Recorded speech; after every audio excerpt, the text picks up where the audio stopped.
महायुती कधी झाली? आधी शिवसेना भाजप होती, तुम्ही आलात, विनायक मेटे आलेत, जानकरांचा रासप आले, सगळे पक्ष आले.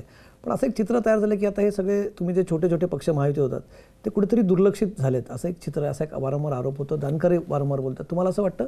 ही गोष्ट खरी आहे की या पक्षांना सगळ्यांना दुर्लक्षित झाल्यासारखं वाटत आहे. कारण आता हे मोठे दोन पक्ष आलेले असल्यामुळं या छोट्या पक्षांकडे थोडं लक्ष दिलं जात नाही आहे. तर ते लक्ष दिलं पाहिजे. आणि रिपब्लिकन पक्ष जो आहे रासप वगैरे तर नंतर आले, म्हणजे आमचे महादेव जानकर आमचे मित्रच आहेत.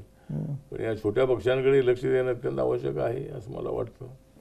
वरती भूमिका मांडाल केंद्रात जाऊन मोदींकडे किंवा इथल्या राज्यात? मांडून आपण ज्यावेळेला आता एक इंडियाची मिटिंग झाली होती त्यावेळेला त्याच्यामध्ये आता सर्वांना बोललं होतं दिल्लीमध्ये आता जी बैठक झाली होती अशोक हॉटेलमध्ये, त्याच्यामध्ये नाही तिथं बोलवलं नव्हतं, पण या ठिकाणी कधी कधी बोलवतात. त्यामुळं आम्हाला बोलावलं पाहिजे असं आमचं म्हणणं आहे.